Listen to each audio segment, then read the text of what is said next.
What if the universe you see around you, every sight, every sound, every sensation isn't quite as real as it seems? What if the solidity of the world, the very fabric of space and time, is nothing more than an intricate illusion, a projection from some deeper, hidden reality? This isn't just science fiction. Modern physics has a name for it, the Holographic Universe Theory. It suggests that our three-dimensional reality might actually be a two-dimensional surface, encoded with information like a cosmic hologram. But here's where it gets even more fascinating, this mind-bending idea, which feels ripped from the cutting edge of quantum physics, might have been described thousands of years ago in the ancient Hindu Vedas. Think about that for a moment. Long before telescopes, before quantum experiments, before we even understood the basics of atoms, ancient sages in India were already speaking of a universe that flickers between reality and illusion. They called it Maya, the grand cosmic play, where what we perceive is merely a shadow of the true, underlying reality. Sound familiar? It's almost as if the Vedas were whispering secrets about the nature of existence that science is only now beginning to unravel. And that's exactly what we're going to explore in this video, the astonishing parallels between one of the most profound ideas in modern physics and the timeless wisdom of the Vedas. This isn't just about drawing lines between ancient texts and scientific theories, it's about asking bigger questions. Could there be a universal truth about reality that transcends time and culture? Are the sages of antiquity and the physicists of today somehow glimpsing the same hidden layers of existence? If so, what does that mean for us? Strap in, because we're about to take a deep dive into the holographic universe theory, trace its echoes in the Vedas, and uncover what these connections might reveal about the true nature of reality itself. By the end, you might never see the world or yourself the same way again. At the heart of Hindu philosophy lies Maya, a concept so profound it reshapes how we perceive existence itself. The Vedas describe Maya not as deception, but as the divine artistry of creation, the cosmic veil that makes the infinite appear finite, the formless appear solid. Imagine standing in front of a waterfall, mesmerized by its shimmering curtain. From a distance, it looks like a single, unbroken sheet of water, yet up close you realize its countless individual droplets in motion. That's Maya. The universe in this view isn't a fixed, tangible thing. It's a dynamic projection, an interplay of energy and consciousness so finely tuned that it tricks us into believing in its permanence. The Mandukya Upanishad, one of Hinduism's most revered texts, takes this even further. It describes 4 states of consciousness: waking, dreaming, deep sleep, and a transcendent 4th state called Turiya. In the waking state, we experience the world as real. In dreams, we accept another reality with the same conviction. But Turiya, pure awareness beyond illusion, reveals both waking and dreaming as fleeting expressions of a deeper truth.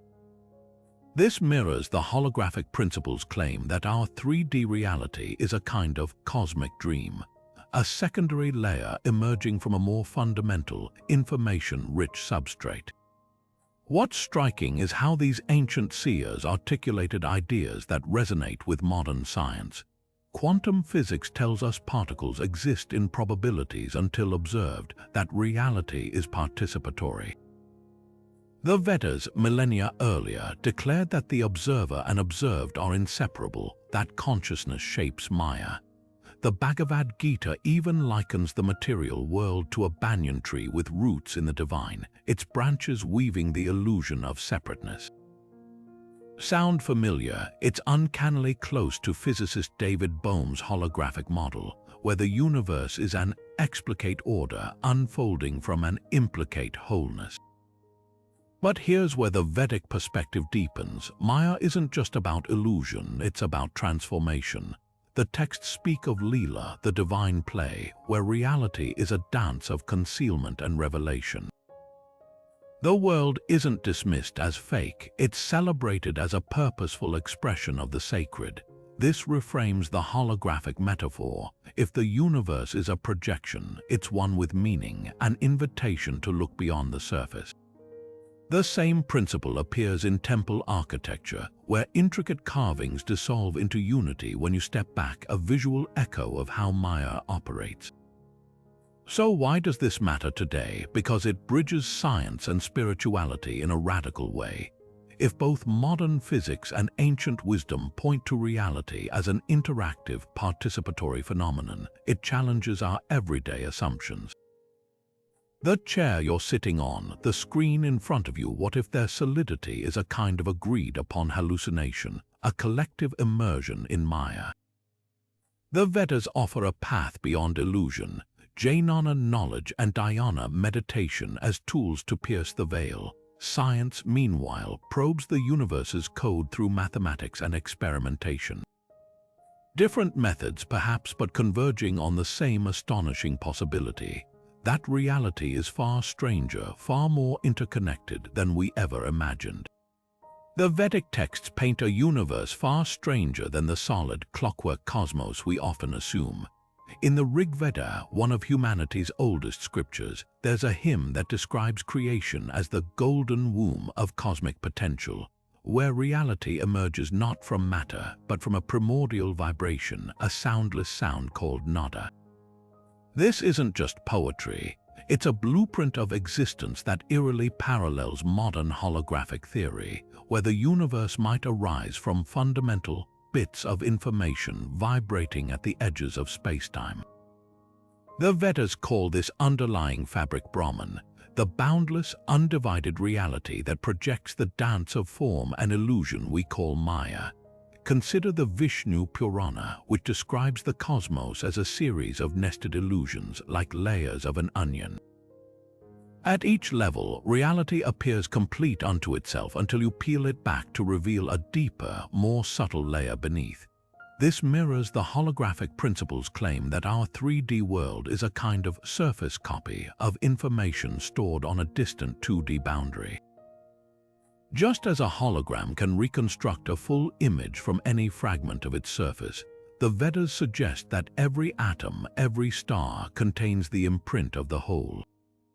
The Bhagavata Purana even speaks of countless universes appearing and dissolving like bubbles in an infinite ocean, a vision shockingly close to physicist Leonard Suskind's holographic multiverse. But here's where Vedic cosmology becomes truly radical. The Yoga Vashistha, a profound dialogue between the sage Vashistha and Prince Rama, declares that the material world has no independent existence outside consciousness. It compares reality to a dreamer's mirage, not because it's unimportant, but because it's relational, shaped by the interplay of perception and the divine. This aligns with quantum physics' observer effect, where particles behave differently when measured. Both traditions hint at the same unsettling truth: reality isn't a fixed stage. It's a dynamic performance where the observer is part of the script. Take the Vedic concept of Akasha, the subtle space that pervades all things. Ancient rishis described it as the medium for both light and thought, a proto-version of the quantum field where energy and information interchange freely. Modern holographic models similarly propose that spacetime itself is a kind of quantum memory, storing data like a cosmic hard drive. The Atharva Veda even hints at this with its description of hidden connections, bandhuta, between seemingly separate objects, anticipating quantum entanglement by millennia.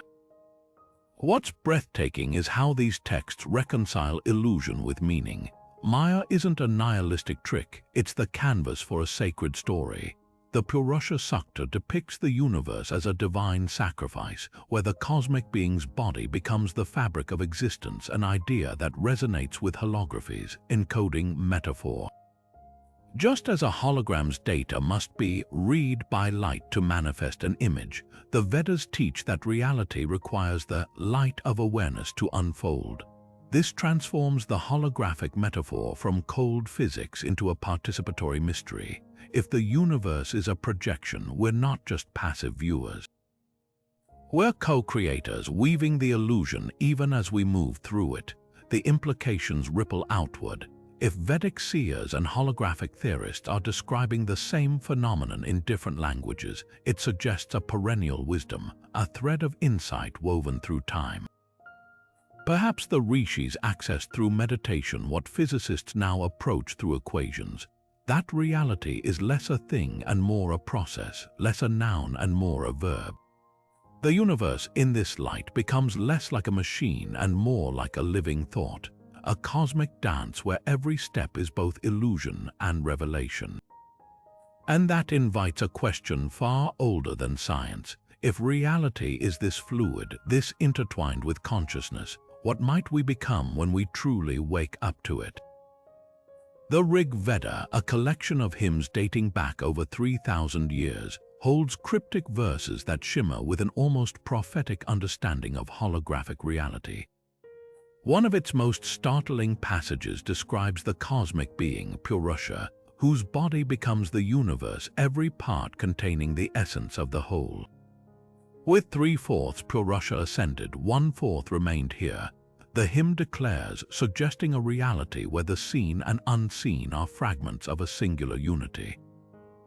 This isn't just mythology, it's a blueprint for how information might permeate existence, echoing the holographic principle that every fragment of space encodes the entirety of the cosmos. Dive deeper, and the Nasadiya Sukta, the Rig Veda's famous creation hymn, shatters conventional notions of beginnings. There was neither non-existence nor existence then. It proclaims, describing a state beyond duality where even time and space are unformed. This paradoxical void mirrors the holographic model's boundary-less source, a two-dimensional surface where information condenses into the illusion of 3 dimensions. The hymn's closing lines are even more revealing. Who truly knows? The gods themselves are later than creation. Here, the text hints that reality's true nature is so subtle even divine forces grapple with it, akin to physicists today wrestling with quantum indeterminacy. Then there's the metaphor of the golden egg, Hiranyagarbha, from which the universe emerges. The Rig Veda describes it as self-contained, self-referential, brimming with potential. Imagine a holographic plate, etched with interference patterns. It appears meaningless until illuminated, revealing a fully formed image. The egg, like the hologram, suggests a latent wholeness, a universe folded into seed form waiting to unfold. Later Vedic texts expand this, comparing creation to a spider weaving its web from its own substance. The web isn't separate from the spider, just as the projected world isn't separate from its source. But the most striking parallel lies in the Vedic concept of Artya, the cosmic order underlying apparent chaos. The Rig Veda portrays rivers, winds, and stars as expressions of Arta's invisible rhythm, not independent objects but notes in a grand symphony. This mirrors physicist David Bohm's holographic implicate order, where particles aren't isolated things but temporary peaks in an unbroken flow. One hymn even describes Indra, the deity of space, as the knot of the world, binding disparate elements into coherence, a poetic precursor to quantum entanglements, spooky action at a distance. What's extraordinary is how these verses avoid literal explanation. They use metaphor, paradox, and ought to point beyond language, much like modern physicists resort to mathematics when words fail. The Rig Veda's rishis seem to whisper, reality isn't just interconnected, it's interpretive, a cosmic text requiring the right light to decode. When holographic theorists say the universe is a projection and the Vedas say the world is Maya, both traditions converge on a truth more vivid than either can fully capture. The Rig Veda doesn't just describe a holographic reality, it invites us to experience it, to see at last the hidden unity behind the dazzle of form. The Upanishads, those profound dialogues at the heart of Hindu philosophy, take the concept of Maya even further, revealing a vision of reality so unified, so seamless, it makes the holographic principle seem almost obvious. At their core lies Brahman, described not as a distant god or abstract force, but as the very fabric of existence, the unified field behind all forms, all names, all experiences. Picture an ocean where every wave, no matter how towering or tiny, is never separate from the water itself. That's Brahman, the infinite, indivisible reality that projects the dance of multiplicity we call the universe. In the Chandogya Upanishad, there's a famous teaching that captures this perfectly. Tat Tvam Asi, thou art that. A simple phrase, but its implications are staggering. The sage Uddalaka repeats it to his son Asashvataketu 9 times, each time pointing to everyday phenomena, the sap in a tree, the fire in a piece of wood, to reveal that the same essence pulses through everything. This isn't metaphor, it's direct experience. The Upanishads insist that Brahman isn't out there. It's the screen upon which the hologram of reality plays, the silence beneath every sound, the space that holds both the observer and the observed. Now compare this to modern physics' hunt for a unified field. Scientists have long sought a single framework to explain all forces: gravity, electromagnetism, the strong and weak nuclear forces, as expressions of one underlying field. The holographic principle takes this further, suggesting that even space-time itself emerges from a deeper, information-rich boundary. The Upanishads millennia earlier declared Brahman as that boundary-less source. The Mandukya Upanishad describes it as neti neti, not this, not that, because any label would limit the limitless. Similarly, physicists struggle to define the unified field without reducing it to familiar concepts. Both point toward a reality that's more verb than noun, more process than thing. But here's where the Upanishads add a dimension science is only beginning to touch: consciousness. The Aitareya Upanishad states, Prajnanam Brahma, consciousness is Brahman. It's not just that everything is connected, it's that everything knows it's connected. Think of a hologram where every fragment not only contains the whole image but is aware of its wholeness. This shifts the unified field from an impersonal matrix to a living intelligence, an idea that quantum pioneers like Erwin Schrödinger echoed when he wrote, "The multiplicity of minds is only apparent." In truth, there is only one mind. The Brihadaranyaka Upanishad offers an even more radical experiment. It asks us to close our eyes and trace reality back to its source, from objects to sensations, sensations to thoughts, thoughts to the awareness that witnesses them. What remains? Not emptiness, but presence. This mirrors physicist John Wheeler's participatory universe, where observation collapses quantum possibilities into reality. Both traditions converge on a breathtaking claim: the unified field isn't just out there, it's what you are. The hologram isn't just being projected, you're part of the projection mechanism. Yet the Upanishads don't stop at theory. They offer a path to knowing this unity directly through nididhyasana, profound contemplation. Unlike science's external tools, this is an inward unraveling, peeling away layers of illusion until only Brahman remains. The Katha Upanishad compares it to a chariot. The body is the carriage, the mind the reins, but the true self, the rider, is Brahman itself. It's a roadmap for experiencing holographic oneness firsthand, not as a concept but as lived truth. So what happens when we place these ancient insights beside modern holographic theory? Suddenly, the universe becomes less a cold machine and more a living tapestry woven from consciousness itself. The Upanishads don't just predict the unified field, they invite us to step into it, to realize we're not just part of the pattern. We are the pattern and the loom and the weaver. And that changes everything. If the ancient Vedic sages and today's quantum physicists were to sit down for a conversation, they might find themselves nodding in agreement more often than arguing. Take quantum non-locality, the baffling phenomenon where particles instantaneously influence each other across vast distances, defying the speed of light. Einstein famously called it spooky action at a distance, but the Brihadaranyaka Upanishad described something eerily similar thousands of years earlier. Asato ma sadgamaya, lead me from the unreal to the real, a call to recognize that separateness is an illusion. The text elaborates that all things are strung together like pearls on a thread, their apparent division masking an unbroken wholeness. Sound familiar? It's as if the Upanishads anticipated quantum entanglement, where particles remain mysteriously linked no matter how far apart they are. Then there's the principle of superposition, the quantum quirk where particles exist in multiple states at once until observed. The Yoga Vasistha mirrors this with its analogy of the dreaming sage. Just as a dreamer can experience countless realities simultaneously until waking up, quantum systems hover in potential until measured. The text even warns against mistaking the measured world for the only reality, urging seekers to glimpse the unmeasured ground of being. This aligns startlingly with physicist Niels Bohr's insistence that quantum mechanics doesn't describe nature itself, but our knowledge of nature, a participatory universe where observation shapes outcome. But the parallels grow even richer.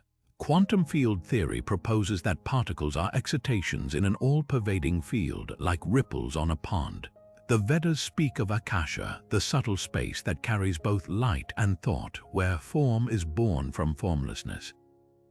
The Taittiriya Upanishad layers this further, describing reality as sheaths of increasing subtlety from the physical body to pure bliss consciousness, each layer more holographic than the last. It's a framework that mirrors modern theories of emergent spacetime, where the solid world arises from intangible quantum relationships. What's truly revolutionary, though, is how both traditions handled paradox. Quantum physics thrives on wave-particle duality, where light behaves as both particle and wave depending on how you look. The Avadhuta Gita embraces a similar non-duality. The world is full, the world is empty, both statements are true. This isn't contradiction, it's complementarity, a recognition that reality transcends either-or logic. Even the concept of quantum probability, where particles exist as likelihoods until observed, finds its echo in the Vedic notion of sankalpa, the power of intention to crystallize possibility into manifestation. So why does this convergence matter? Because it suggests that science and spirituality might be two dialects of one truth. Quantum physics, with its equations and experiments, reveals a universe far stranger than materialism ever imagined. The Vedas, through meditation and direct experience, mapped that strangeness millennia ago. Whether you call it quantum entanglement or yoga maya, the message is the same. Reality is relational, participatory, and far more interconnected than our senses admit. The rishis didn't have particle colliders, but they had something equally profound, a method to turn consciousness itself into a laboratory, and their findings. They're being rediscovered, one quantum mystery at a time. The Puranas, those vast collections of myth and metaphysics, are often dismissed as mere stories, but peel back the layers and you'll find a vision of reality so holographic it rivals modern physics. Take the tale of Vishnu's dream from the Bhagavata Purana. It describes the god Vishnu reclining on the serpent Ananta, floating in the cosmic ocean, as countless universes emerge from his pores like bubbles. Each universe, complete with its own galaxies and gods, is both distinct and inseparable from the dreamer. This isn't just whimsy, it's a narrative blueprint for holography. Just as a single fragment of a holographic plate can reconstruct the entire image, each of Vishnu's pores contains the whole cosmic play. The message is clear: the macrocosm and microcosm aren't just linked, they're reflections of one another. Then there's the story of Shiva as Nataraja, the cosmic dancer. His rhythmic movements sustain creation, destruction, and illusion in an endless cycle. The Shiva Purana elaborates that every twirl of his dance sends vibrations through the fabric of existence, weaving the illusion of separateness. This mirrors the holographic principle's claim that the universe's information is encoded in vibrations on a two-dimensional surface. Nataraja's dance becomes a metaphor for the dynamic interference patterns that give rise to our 3D reality, a dance where every step is both the source and the expression. The Varaha Purana takes this further with the legend of the cosmic boar, an avatar of Vishnu who lifts the earth from primordial waters. But here's the twist: the earth isn't just a planet, it's described as a mandala, a geometric pattern where every sector contains the essence of the whole. Villages, mountains, and oceans aren't isolated, they're interconnected nodes in a grand design. This echoes physicist Leonard Suskind's holographic universe, where local events are defined by non-local data. The Puranic world isn't a collection of parts, it's a living hologram where tugging one thread vibrates the entire web. Perhaps the most striking example is the Markandeya Purana's account of the sage Markandeya. During meditation, he witnesses the entire universe dissolving into Mahavishnu's body, only to re-emerge moments later. The text describes galaxies swirling in the god's exhale, civilizations flickering like fireflies in his bloodstream. This isn't just poetic grandeur, it's a visceral depiction of the holographic idea that the cosmos is a projection, ephemeral yet endlessly recurring. Markandeya's shock mirrors our own when confronting quantum physics. The solid world is a temporary configuration, a fleeting arrangement of deeper, more fluid truths. What unites these stories is their insistence on relationality. The Brahma Purana declares that every leaf, every stone carries the imprint of the divine. This isn't symbolism, it's ontology. Like a hologram's fractal nature where the part contains the whole, the Puranas present a universe where even the smallest pebble is a portal to infinity. Modern holography encodes data in light, the Puranas encode wisdom in narrative. Both point to the same startling conclusion. Reality is less a collection of objects and more a conversation, less a static stage and more a living story, one we're all writing together. So why does this matter? Because the Puranas don't just describe a holographic universe, they invite us to live it. When the Padma Purana says every act of compassion ripples through the cosmos, or the Garuda Purana warns that greed fractures the web of existence, they're offering ethical holography. If we're all threads in the same shimmering projection, then every choice reshapes the whole. Science gives us the equations, the Puranas give us the mythos. And together, they whisper a truth as old as time. The universe isn't just connected, it's alive. Consciousness isn't just a feature of the universe in Vedic thought, it's the very ground from which reality springs.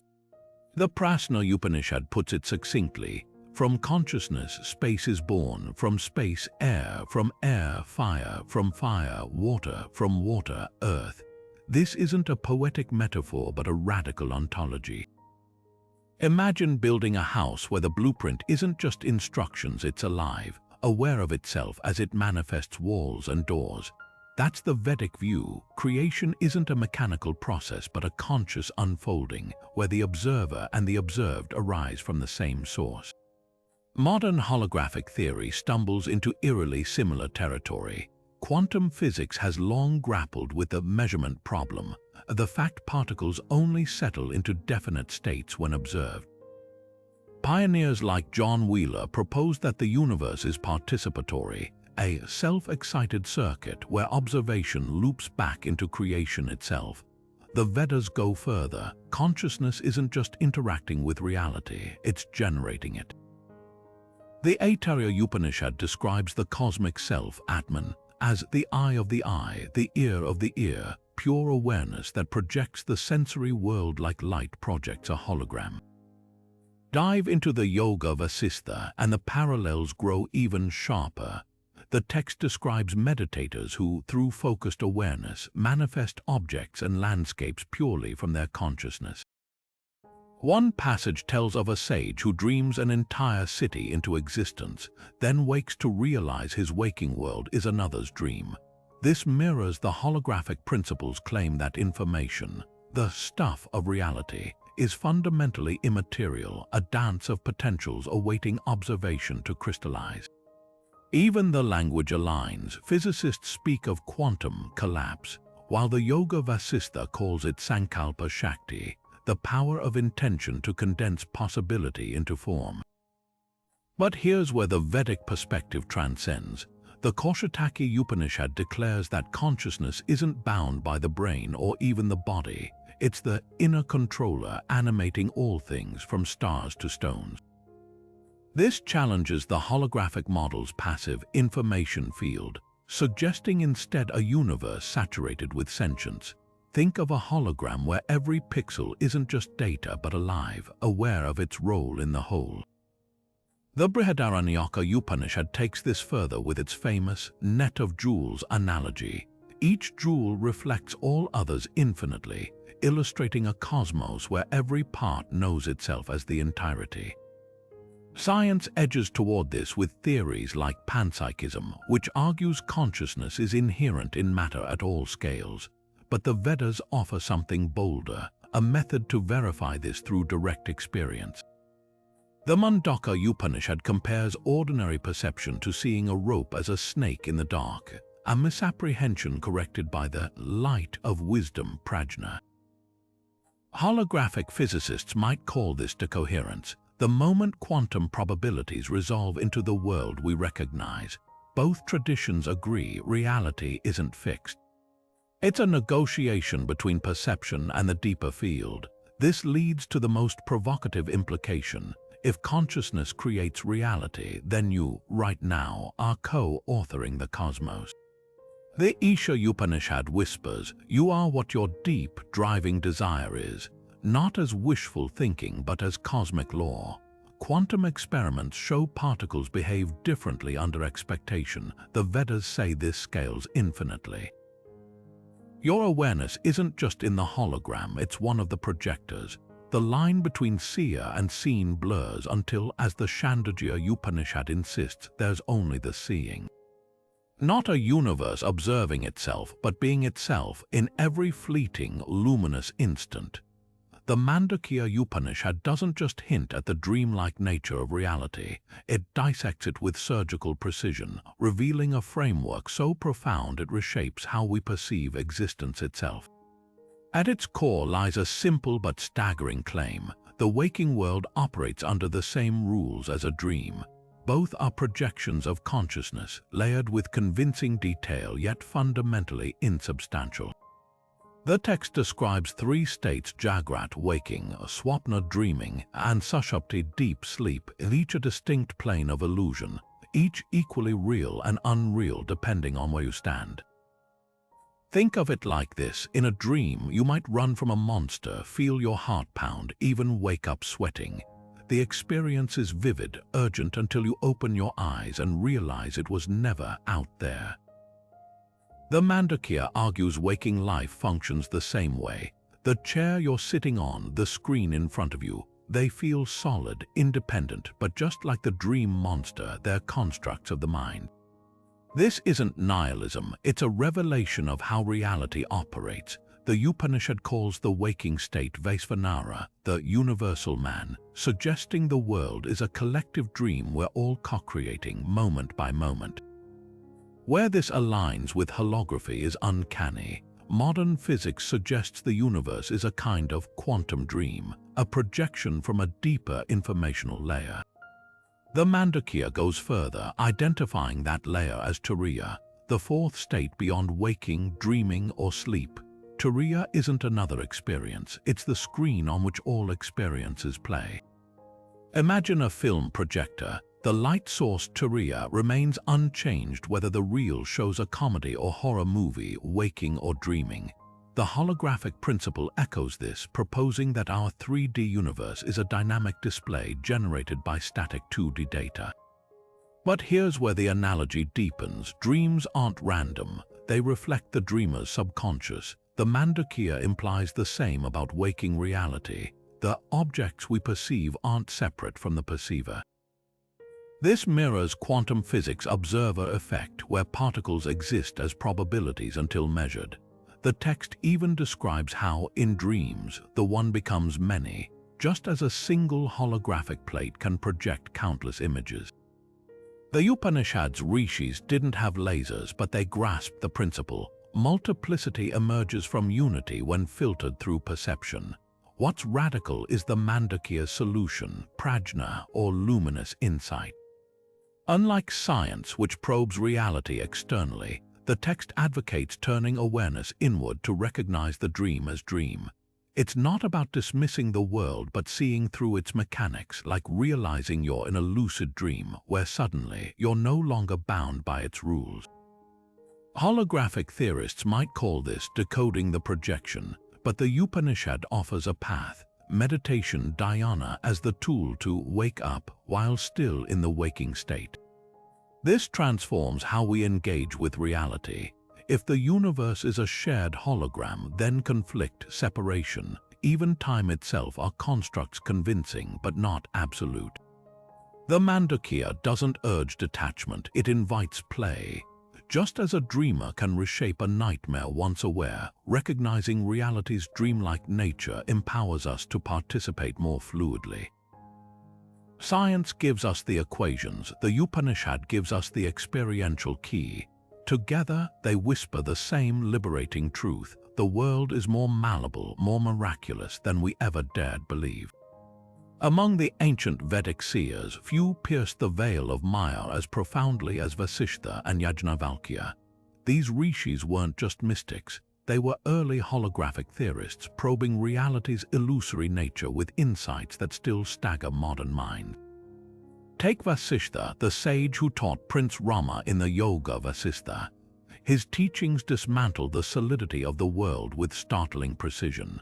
The universe is like a city reflected in a mirror, he declares, appearing real yet utterly devoid of substance. But here's the revolutionary twist: Vasishtha doesn't stop at metaphor. He describes matter as chidabhasa, the play of consciousness, where particles flicker in and out of existence based on perception. Sound familiar? It's a poetic precursor to quantum field theory, where particles are excitations in an underlying field. Then there's Yajnavalkya, the towering sage of the Brihadaranyaka Upanishad. His famous dialogue with his wife Maitreyi unveils reality as a cosmic mirage. Where there is duality, one sees another, he explains, but when all has become the self, who is there to see? This isn't abstract philosophy, it's a functional holographic model. Yajnavalkya argues that separateness is the illusion, the real is the undivided awareness behind the projection. Centuries later, physicist David Bohm would echo this with his holographic implicate order, where the universe's apparent fragments are folds in a unified whole. What sets these rishis apart is their methodology. Vasishtha's mono-nasha, the dissolution of the mind, mirrors the scientific method in reverse. Instead of external instruments, he turns consciousness inward to deconstruct perception itself. One passage describes meditators witnessing mountains dissolve into vibrations, then the vibrations into pure potential. It's as if he's reverse engineering the holographic process, tracing the projected image back to its encoded source. Yajnavalkya, meanwhile, employs razor-sharp logic. His neti-neti, not this, not that, negates all labels to point toward the unbounded substrate, a technique echoing how physicists strip away layers to find quantum fields beneath particles. But the most striking parallel lies in their practical insights. Vasishtha speaks of sankalpa, the power of intention to write onto reality's holographic canvas. He describes sages materializing objects through focused awareness, not as magic but as natural manipulation of Maya's malleable code. Yajnavalkya, too, treats the world as a participatory construct. His teachings imply that reality recalibrates based on collective observation, anticipating quantum mechanics' observer effect. Both sages reject passive nihilism. They insist illusion isn't emptiness but creative potential. Their legacy challenges our assumptions about ancient wisdom. These weren't vague spiritual declarations but precise maps of reality's architecture. When Vasishtha says, time is a knot in the rope of consciousness, or Yajnavalkya declares, space is the loom upon which the world is woven, they're not being poetic. They're articulating principles that science is now verifying, that time emerges from quantum entanglement, that space-time is a dynamic network. The rishis lacked equations, but their experiential rigor, their inner experiments, gave them access to truths we're only now beginning to quantify. Perhaps their greatest gift was the invitation to verify these truths firsthand. The Yoga Vasistha doesn't demand belief, it outlines practices to experience reality's holographic nature. When the seer and seen merge, Vasishtha promises, the projection reveals its source. It's an open challenge, not to take his word but to test it in the laboratory of your own awareness. In an age where science and spirituality often seem at odds, these ancient proto-scientists remind us that the deepest truths transcend time, culture, and even the tools we use to uncover them. The ancient Vedic texts speak of Akasha not just as empty space, but as a living, vibrating medium that holds the memory of everything that ever was, is, or will be. Picture an infinite library where every thought, every event, every whisper of existence is meticulously recorded, not on dusty shelves, but in the very fabric of reality itself. This is the Akashic Records, a cosmic database woven into the fabric of Akasha, the subtlest of the 5 elements in Vedic philosophy. It's more than mystical speculation. It's a startling precursor to the holographic principles claim that the universe stores information on a 2-dimensional boundary, like data etched onto the surface of a black hole. The Mahabharata describes Akasha as the unmanifest womb from which all forms emerge and dissolve. Just as a hologram encodes an entire image in interference patterns on a flat surface, the Vedas suggest Akasha encodes the entirety of existence as vibrations, nada, the primordial sound. The Shiva Sutras call this spanda, the divine pulsation where every oscillation carries the imprint of the whole. Modern physics edges toward this with theories like the holographic noise, detected in gravitational wave experiments random fluctuations that might be the universe's way of reading its own embedded data. But here's where the Vedic vision deepens. The Akashic records aren't a passive archive, they're dynamic, responsive. The Yoga Vasistha compares them to a river always flowing, always reshaping itself based on the currents of consciousness. This mirrors physicist Leonard Suskind's holographic model, where the universe's information isn't fixed but evolves like a quantum computation. The Bhagavata Purana even describes sages accessing Akasha to perceive past and future events, not as prophecy, but as tapping into a living network where time is just another layer of the record. Consider the analogy of a cosmic film reel. In a holographic universe, every moment is a frame projected from the Akashic film. But the frames aren't separate, they're interconnected, each containing traces of all others. The Rig Veda hints at this with its hymn to Vak, the goddess of speech, whose vibrations pierce the heavens and the earth, weaving reality into being. Similarly, quantum physics suggests that entanglement links particles across time, creating a universe where memory isn't stored in isolated events but in the relational web itself. What's breathtaking is how the Vedas bridge the metaphysical and the practical. The Patanjali Yoga Sutras describe samyama, a meditative technique to access Akasha and retrieve knowledge beyond ordinary perception. It's not magic, it's a refinement of attention, like tuning a radio to the frequency of cosmic memory. Modern experiments with quantum memory storage, where photons encode data in entangled states, echo this principle.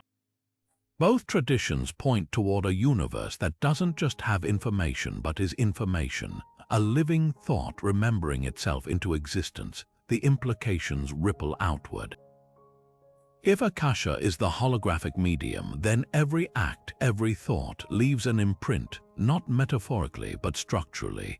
The Garuda Purana warns that negative actions create karmic knots in Akasha, distorting the individual's holographic projection. Quantum physics might frame this as decoherence, the collapse of possibilities into a stuck pattern. The parallel is uncanny. Both systems suggest that reality isn't just recorded, it's responsive, shaped by the quality of attention we bring to it. So what does this mean for us? The Vedas insist Akasha isn't reserved for sages. The Chandogya Upanishad declares, "You are Akasha. Your consciousness is already part of the cosmic memory." Meditation, then, isn't about escaping illusion. It's about aligning with the hologram source code. Science probes this through quantum computers, manipulating information at the subatomic level. The rishis did it through dhyana, turning the mind into an antenna for the universe's hidden script. Two paths, one truth. Reality is less a thing and more a story, an eternal, evolving record waiting to be read, written, and rewritten. In the Western world, we're taught to see time as a straight line, past, present, future, ticking forward like an unbreakable arrow. But the Vedas shatter this illusion with a radical alternative. Time isn't linear at all. It's cyclical, layered, and as malleable as the projections of Maya itself. The ancient rishis spoke of yugas, vast cosmic ages that repeat in an endless dance of creation and dissolution. A single cycle, or Mahayuga, spans 4.32 million years, divided into 4 yugas: Satya, Treta, Dvapara, and Kali, each with its own vibrational quality, like seasons of existence. But here's the twist: these cycles aren't just sequences. They're simultaneous, folded into one another like the overlapping frames of a hologram, where every moment contains the resonance of all time. Picture a spiral galaxy. From one angle, it appears as a flat, spinning disk. From another, it reveals depth, with arms winding inward and outward in 3 dimensions. This is how the Vedas describe time, not as a line, but as a multidimensional spiral where past, present, and future coexist in a dynamic interplay. The Matsya Purana likens it to a wheel forever turning, where the end of one cycle is the beginning of the next.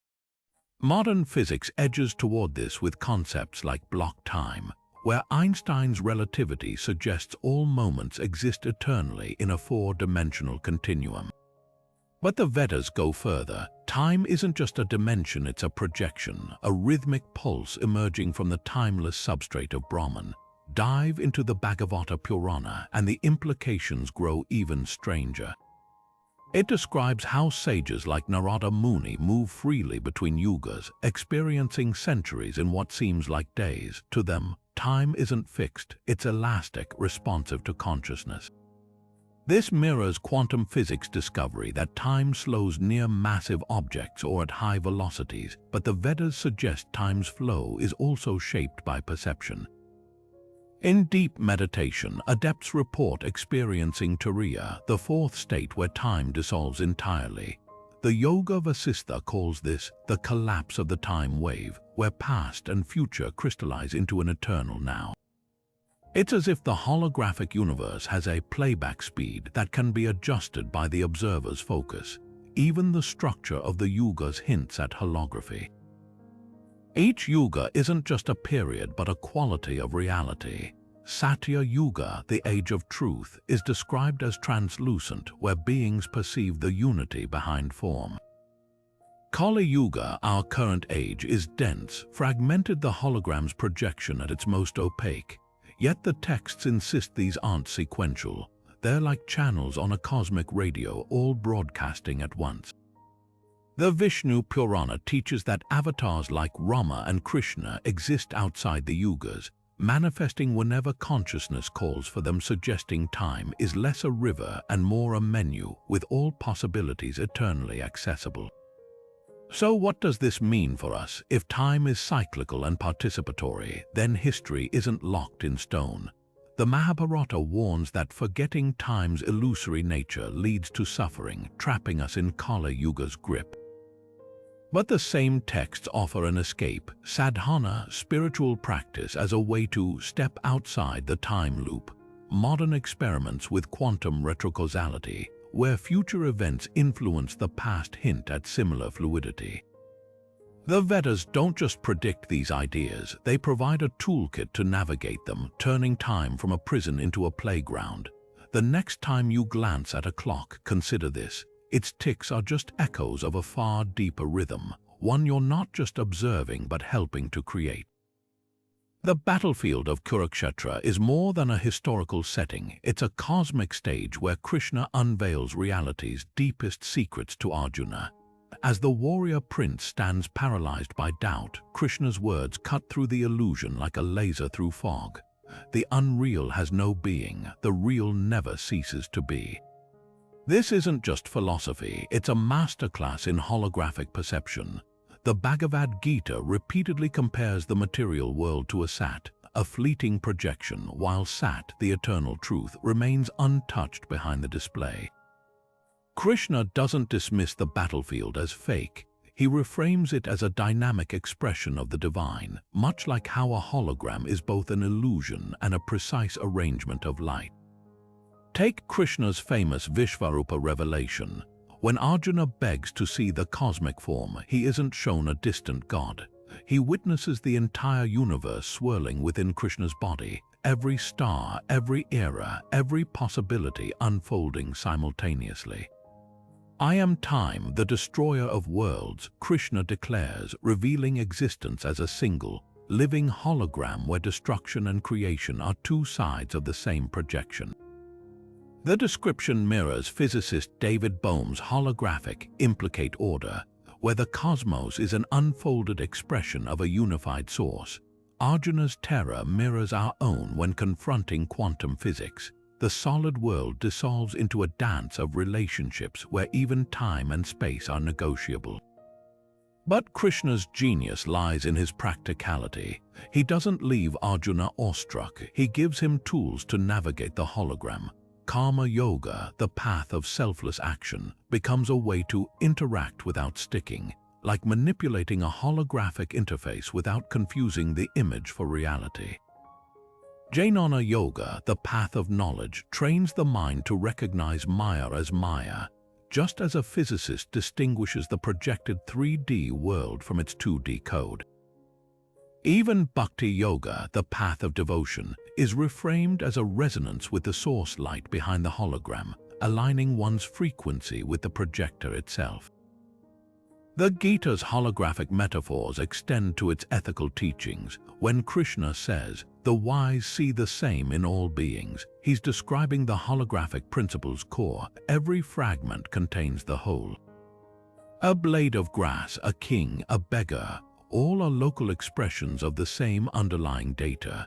This transforms ethics from social obligation to cosmic alignment. Harming another isn't just wrong, it's a glitch in perception, like a holographic pixel attacking its neighbor without realizing they're made of the same light. Perhaps the most radical moment comes when Krishna describes the cycle of rebirth. Souls don't move through time, he explains, they resonate with different layers of the hologram. Like an actor donning new costumes in a play, the true self remains untouched by the roles it projects. Modern holography echoes this with quantum information theory, suggesting that consciousness might be a persistent pattern riding the fluctuations of space-time. The Gita goes further. Liberation moksha isn't escaping the hologram, it's waking up to your role as both the image and the projector. Krishna's final lesson seals the analogy. Abandon all notions of duty, he tells Arjuna, and simply surrender to me. This isn't blind faith, it's the ultimate hack for navigating illusion. Just as a hologram's coherence depends on the purity of its light source, human clarity depends on merging with the origin of the projection. The battlefield story ends not with Arjuna transcending the world, but re-engaging it with renewed wisdom. The hologram continues, but the player finally understands the game. In the Vedic tradition, sound isn't just vibration, it's the very fabric from which reality is woven. The ancient rishis understood something profound. Certain combinations of syllables, when uttered with precision and intent, could reshape the world around them. These sacred sound formulas, known as mantras, aren't prayers or poetry. They're described in the Vedas as cosmic keys, vibrational codes that interact directly with the holographic substrate of existence. The Rig Veda declares, by speech the gods created the universe, suggesting that mantras aren't just words but blueprints, instructions inscribed into the fabric of Akasha to manifest specific patterns in the projected world. Consider the primordial sound Om, the most revered of all mantras. The Mandakya Upanishad dissects it as the seed syllable of creation, a sonic hologram containing the past, present, and future within its resonance. Chanting Om isn't merely a devotional act. It's described as tuning the mind to the fundamental frequency of reality, aligning individual consciousness with the cosmic projector. Modern physics might frame this as resonant entrainment, where coherent vibrations synchronize chaotic systems. The Vedas go further. Properly intoned mantras can restructure matter itself, bending the hologram's projection like a programmer rewriting a line of code. The Samaveda, dedicated entirely to melodic mantras, reveals even deeper layers. Its hymns aren't just sung. They're woven into specific rhythmic and tonal patterns, each designed to produce precise effects in the material world. A mantra for rain, for instance, isn't a request to some distant god, it's a vibrational trigger, a harmonic sequence that destabilizes the holographic field to condense atmospheric moisture. This mirrors the holographic principle's claim that information on the boundary encodes physical events in the bulk. The rishis treated mantras as algorithms, sonic formulas that could recalibrate localized segments of the projected reality. But here's where it gets even more fascinating. The Atharvaveda contains mantras for healing, protection, and even influencing consciousness. One passage describes how the Gayatri mantra, when recited with exact phonetic precision, can illuminate the intellect, not metaphorically, but by literally restructuring neural patterns to emit higher coherence. Biomedical studies now show that chanting can increase gamma wave activity in the brain, enhancing cognitive function. The Vedas anticipated this. They describe the human body as a microcosm of the cosmic hologram, its tissues and organs responsive to specific sound frequencies. The Pranava Tantra takes this further, teaching that every object, every force in nature has a bija mantra, a seed sound that represents its essence. Fire's bija is Ram, water's is Vam. These aren't arbitrary labels but sonic signatures, the vibrational ID by which the holographic universe indexes its projections. Modern string theory edges toward a similar idea, proposing that fundamental particles are tiny, vibrating strings whose resonant frequencies determine their properties. The rishis would nod knowingly. They'd already mapped these resonances millennia ago, not with particle colliders but with disciplined vocalization and heightened awareness. Perhaps the most striking parallel lies in Nada Yoga, the yogic path of sound. Its practitioners report seeing mantras as geometric patterns, yantras, during deep meditation, a direct perception of how sound shapes the hologram's interference patterns. The Shiva Sutras describe this as Shabda Brahman, the ultimate reality as vibration. When a Nada yogi chants, they're not just producing sound, they're sculpting space-time, manipulating the holographic data stream with the precision of a quantum programmer. This raises a provocative question. If reality is indeed a participatory hologram, then mantras might be more than ritual. They could be user commands, ancient APIs for interacting with the cosmic source code. The Vedas don't just suggest this, they demand verification. Test the mantras. The texts insist, not with blind faith but with the rigor of a scientist probing nature's laws. In a universe where information is the deepest currency, sound becomes the ultimate tool, not for escaping illusion but for dancing with it consciously and creatively. The tantric texts take the holographic nature of reality and turn it into a playground for transformation. Unlike the Vedas and Upanishads, which often approach Maya as an illusion to be transcended, Tantra embraces the illusion as a tool, a dynamic, interactive field where the practitioner learns to rewrite the code of existence itself. At the heart of this lies the concept of spanda, the divine pulsation described in the Vajnana Bhairava Tantra as the throbbing rhythm between creation and dissolution. Imagine standing in front of a holographic display, realizing you can reach into the projected image and reshape it with your hands. That's the tantric approach. Reality isn't just a projection to observe, but a canvas to manipulate through sacred technology. One of the most striking practices is nyasa, a ritual where mantras and yantras, geometric diagrams, are physically placed onto the body while reciting specific syllables. The Tantraloka describes this as inscribing the universe onto the flesh, turning the practitioner's body into a microcosmic hologram. Each touch corresponds to a cosmic principle, fingertips mapping to stars, the spine aligning with the axis of creation.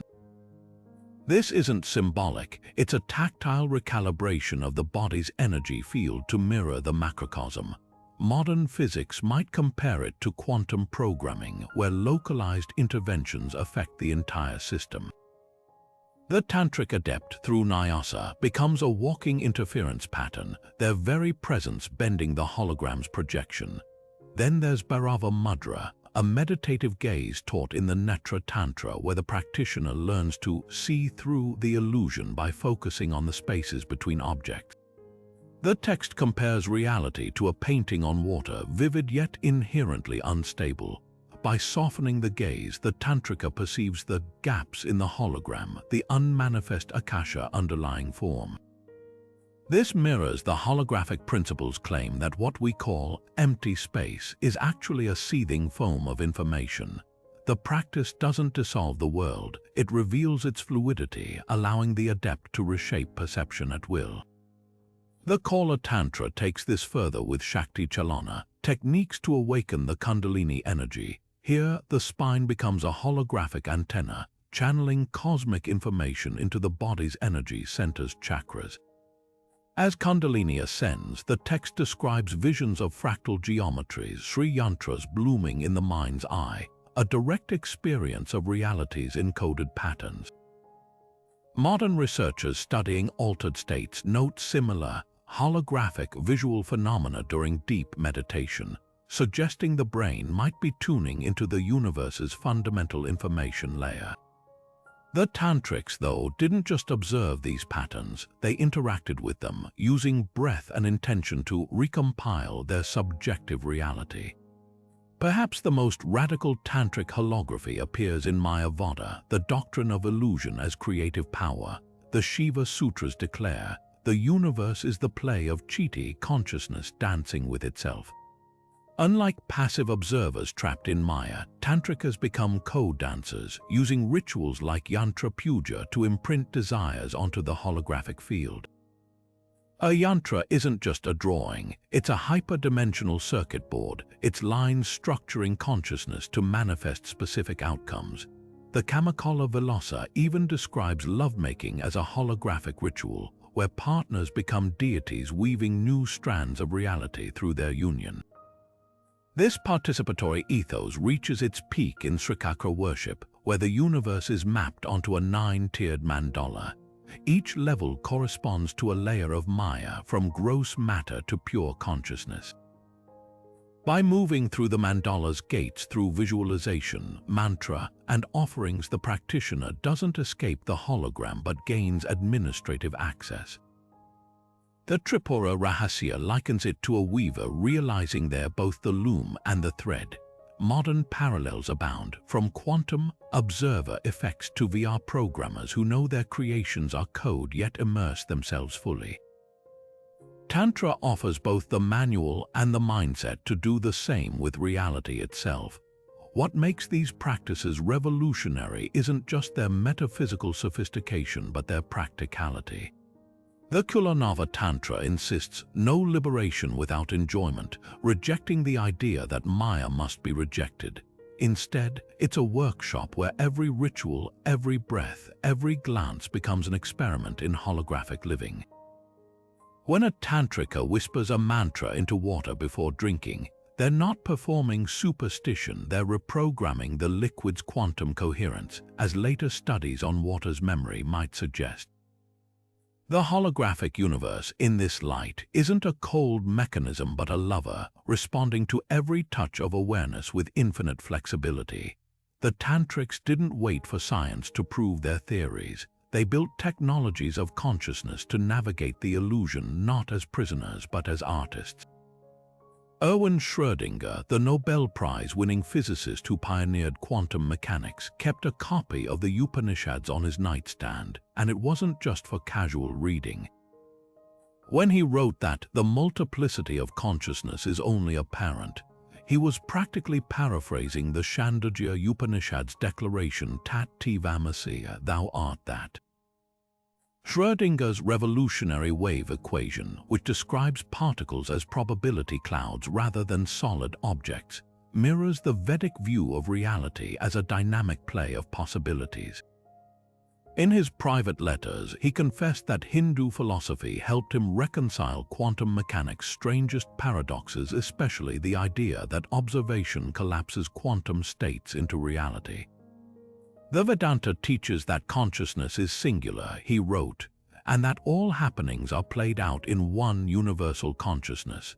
For Schrödinger, this wasn't mysticism. It was the only framework capacious enough to contain quantum physics implications. Then there's David Bohm, the maverick physicist who worked with Einstein and shattered classical notions of reality with his holographic model.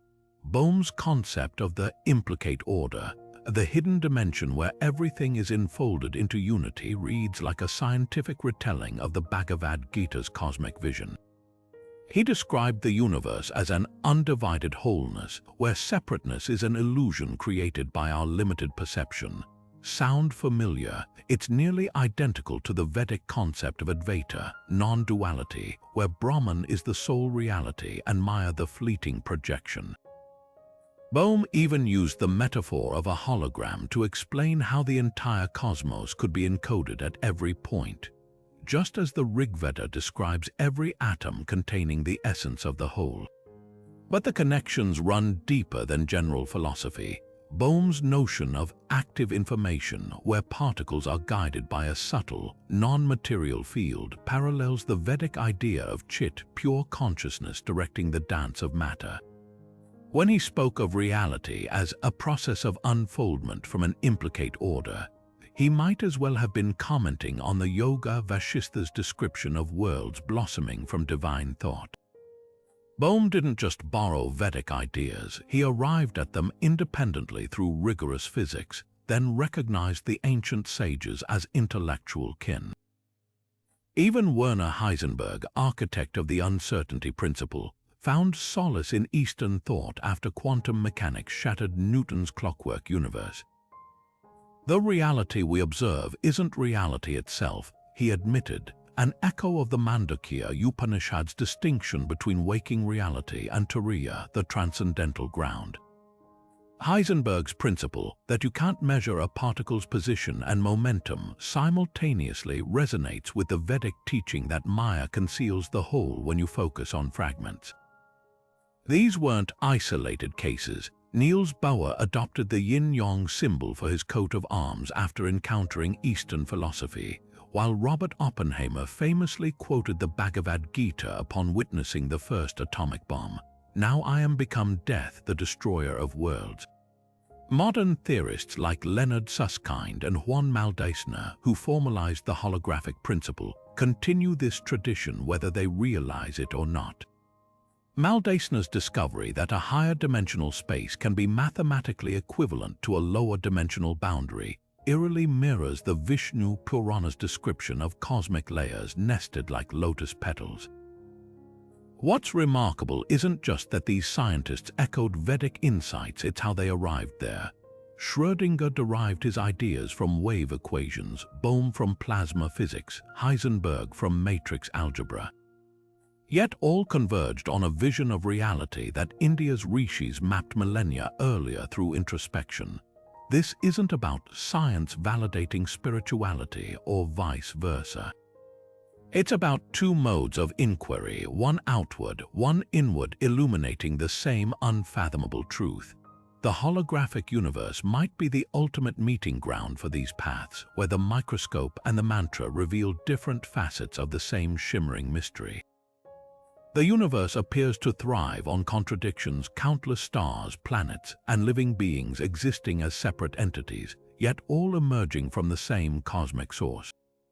This paradox of duality and oneness lies at the heart of both Vedic philosophy and holographic theory. The rishis of ancient India didn't just ponder this mystery, they dissected it with astonishing clarity through the principle of Advaita or non-duality. Imagine standing before a vast mirror maze where reflections multiply endlessly, each appearing distinct yet all emanating from a single original image. That's Advaita in action, an unshakable recognition that despite the dazzling diversity of the world, there is only one ultimate reality, Brahman, the undivided consciousness behind the holographic play. Adi Shankara, the great sage who revived Advaita Vedanta over 1,000 years ago, used a potent metaphor to explain this, the rope mistaken for a snake in the dark. In our ignorance, we perceive separation, individual souls, isolated objects, linear time, just as the frightened mind sees a snake where only rope exists. Yet when wisdom dawns, the illusion dissolves, revealing the underlying unity. This isn't an abstract philosophy, it's a direct challenge to the holographic paradox of our everyday experience. How can particles be entangled across vast distances? How can a two-dimensional surface encode a three-dimensional world? The Vedas answer, because the separateness was never real to begin with. The hologram's magic lies in making the fragmented appear solid while remaining at its core an unbroken whole. The Bhagavad Gita sharpens this insight through Krishna's teachings to Arjuna. The wise see the same in a learned scholar, a cow, an elephant, or even a dog. He declares, pointing to the essential oneness beneath surface diversity. Modern holography echoes this when it demonstrates that every fragment of a holographic plate contains the entire image. Break the plate, and each shard still projects the whole, just as every atom, every galaxy carries the imprint of Brahman. The rishis took this further. They recognized that the perception of separation is itself part of the divine play. Maya isn't a mistake to lament but a dynamic stage where the one explores its infinite potential through the many. Yet Advaita doesn't erase distinctions, it transcends them. The Yoga Vasistha compares reality to an ocean where waves rise and fall, unique in form but never separate from the water. Similarly, quantum physics reveals particles as transient excitations in a quantum field. The wave-particle duality that baffles scientists finds its resolution in the Vedic view. Duality is the dance, non-duality the dancer. Even the holographic principles claim that information is stored at the boundary, hints at this unity, as if the cosmos is reminding us that every apparent division is a fleeting ripple on a boundless sea.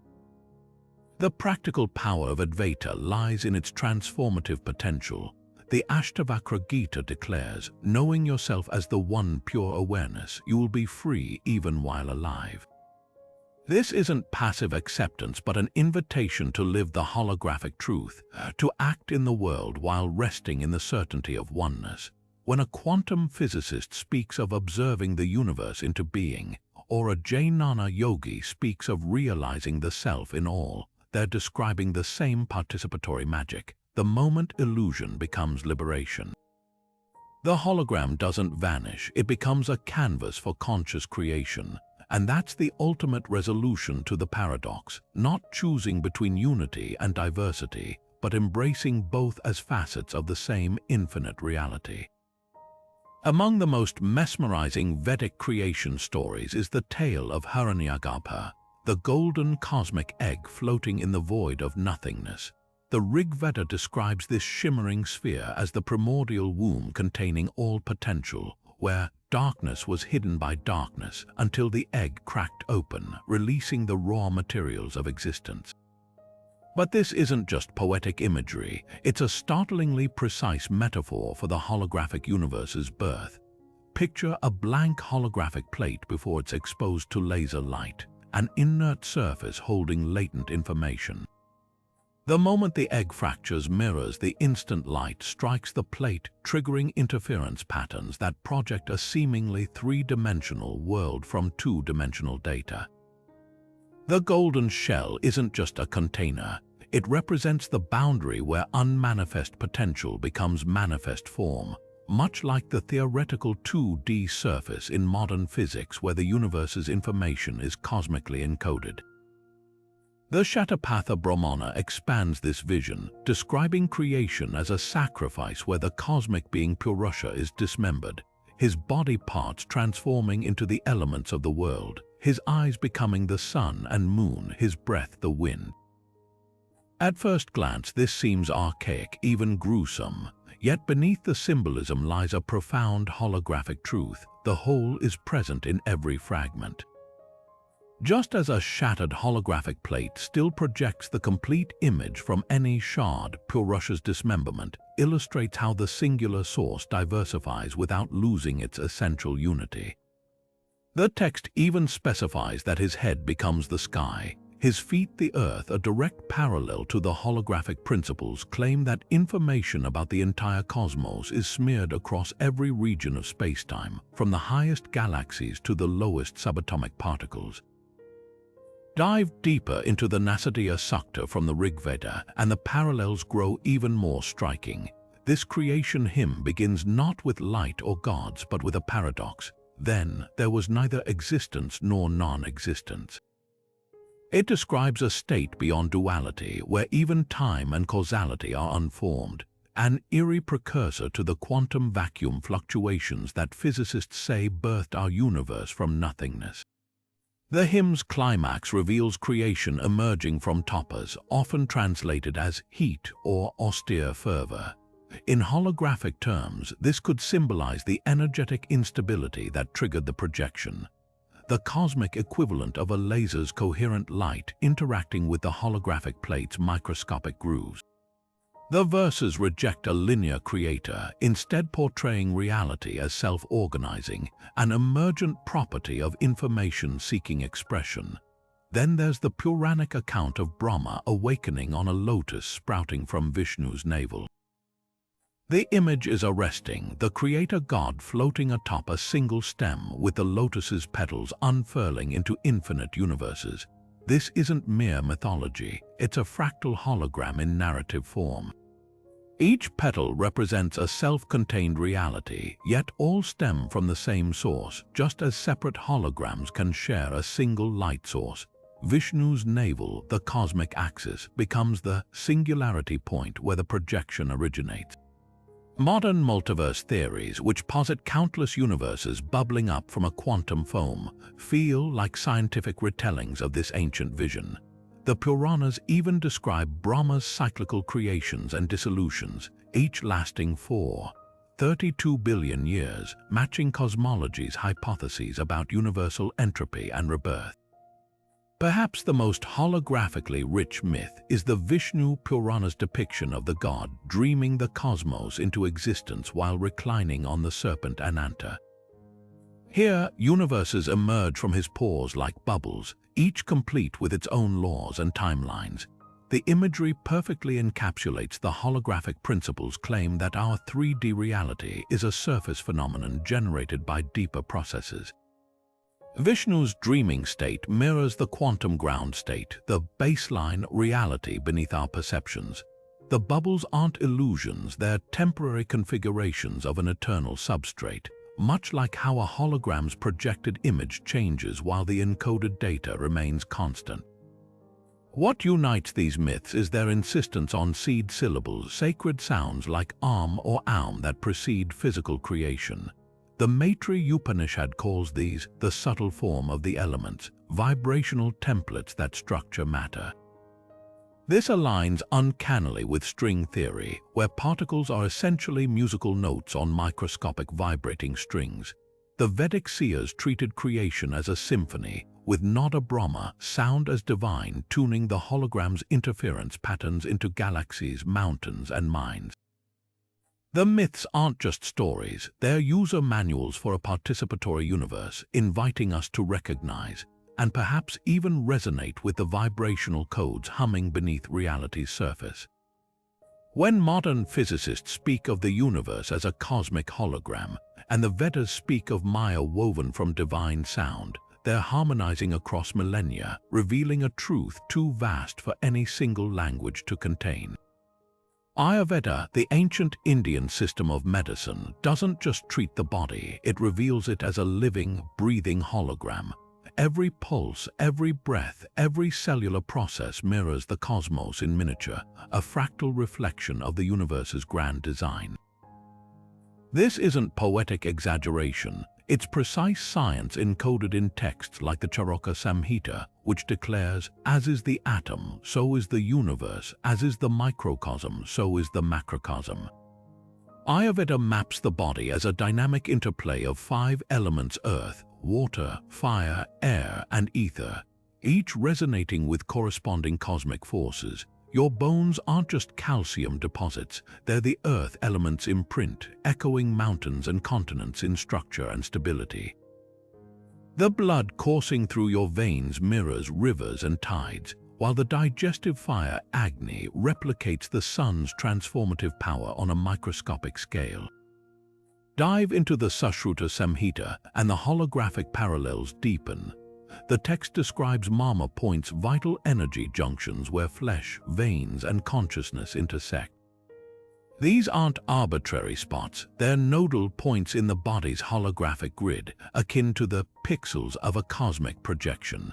Stimulate a Mama in the foot, and the effects ripple through distant organs, just as altering one fragment of a holographic plate reshapes the entire image. Modern acupuncture and myofascial release therapies echo this, but Ayurveda frames it holistically. The body isn't a machine with separate parts, but a resonant field where every cell carries the blueprint of the whole. The 3 doshas Vata, Pitta, Kapha take this further. These biological humors aren't just metabolic labels, they're cosmic principles distilled into physiology. Vata, the air and ether element, governs movement as the wind governs celestial orbits. Pitta, fire and water, drives transformation like stellar fusion forging elements. Kapha, earth and water, provide structure as galaxies coalesce from cosmic dust. When Ayurveda says an imbalance in Pitta causes inflammation, it's not just diagnosing a symptom, it's tracing a disruption in the universe's fractal pattern. The Ashtanga Hridayam even correlates planetary alignments with doshic fluctuations, suggesting our bodies aren't just in the cosmos but are of it, micro-holograms registering macrocosmic shifts. Now pair this with holographic theory's core tenet: every part contains the whole. In Ayurveda, the tongue becomes a diagnostic map reflecting the entire body's state, a concept modern medicine confirms through tongue analysis revealing systemic conditions. The ear, in Lakshana Shastra, mirrors the fetus's inverted form, an embryonic hologram.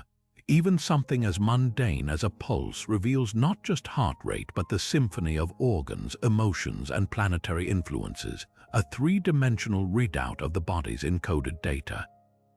The Brihat Treyi texts describe master physicians who could read a patient's entire life history from a single hair or drop of sweat, an ancient parallel to how holographic fragments retain complete information. This isn't metaphor, it's practical ontology. Ayurvedic treatments work by recalibrating the body's holographic coherence. Panchakarma, the detoxification protocol, doesn't just purge toxins, it reboots the system's informational integrity, like defragmenting a cosmic hard drive. Herbs like ashwagandha or turmeric aren't mere chemicals, they're carriers of prana, the vibrational intelligence that realigns the body's projection with cosmic source code. The Dhanvantari Nayantu categorizes plants by their prabhava, the inexplicable essence beyond biochemical analysis, a precursor to modern discoveries about plant biophotons emitting coherent light, literally holographic signatures. Ayurveda's most radical insight: healing isn't about fixing broken parts but restoring the hologram's resonance. The Atharva Veda describes healing chants, Bhashoja mantras that don't target pathogens directly but adjust the body's vibrational interference pattern to repel disease. It's akin to correcting a corrupted hologram, not by painting over the image but by recalibrating the laser's angle. Modern sound therapy and cymatics research validate this, showing how frequencies can reorganize matter, from standing waves shaping sand into geometric patterns to ultrasound breaking kidney stones. Ultimately, Ayurveda doesn't separate the physical from the cosmic. When it prescribes meditation or yoga alongside herbs, it's acknowledging that the body's hologram is projected by consciousness itself. The Yoga Ratnakara states, "The body is a city of light, the self its king." Here, health isn't passive absence of disease but active alignment with the universe's rhythmic intelligence. In a holographic reality, your morning routine isn't just self-care, it's cosmic maintenance, a daily ritual to keep your personal fractal shimmering in harmony with the infinite. Meditation in the Vedic tradition isn't about relaxation, it's a radical tool for hacking reality itself. Imagine sitting with your eyes closed, not to escape the world, but to peer behind its pixels to glimpse the raw code of the hologram. The Yoga Sutras of Patanjali call this dhyana, a state where the mind becomes so still it reflects reality without distortion, like a lake's surface mirroring the stars. But here's the twist: the stars you see aren't out there in the sky, they're projections from a deeper layer, and meditation is the process of tracing them back to their source. The Mandukya Upanishad describes advanced meditators perceiving the body as a city of light, its solidity dissolving into vibrating strands of nadis, energy channels that map onto the cosmic web like fiber optic cables carrying the universe's data stream.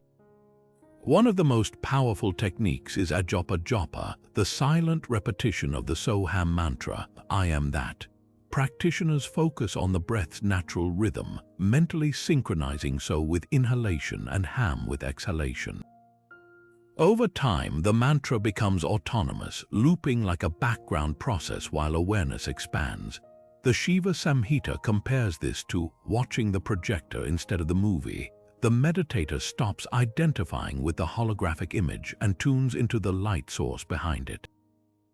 Modern neuroscience might frame this as gamma wave synchronization, where coherent brain activity aligns with the universe's fundamental frequencies. But the rishis went further. They claimed sustained ajapa japa could reveal the body's atomic structure as shimmering points of Teja's radiance, a direct perception of matter as condensed light. Then there's Trataka, the practice of fixed gazing. A candle flame, a yantra's geometric center, or even a droplet of water becomes the focal point. The eyes don't blink, the mind doesn't wander. At the moment of breakthrough, the Hatha Yoga Pradipika says the external object enters the meditator, collapsing the illusion of subject-object duality. This isn't metaphor, it's holographic perception in action. The flame isn't separate from consciousness, it's a localized excitation in the same field that constitutes the observer. Quantum physics stumbles into similar territory with the double-slit experiment, where observation changes a particle's behavior. Trataka takes this further. Mastery of the technique reportedly allows adepts to step into the flame's perspective, experiencing reality from the hologram's every point simultaneously. But the crown jewel of Vedic meditation is not a yoga, the yoga of sound. Practitioners close their eyes and tune into the anahata nada, the unstruck sound humming in the inner ear. The Nada Bindu Upanishad describes this as the vibrational signature of the hologram source code, a carrier wave for creation itself. Beginners might hear it as a faint ringing. Advanced meditators report symphonies of celestial tones. The Garanda Samhita instructs students to follow the sound to its origin, a journey that unravels reality's layers like peeling an onion. Modern string theory resonates here. If fundamental particles are vibrating strings, then Nada Yoga isn't just listening, it's reverse engineering the universe's foundational code.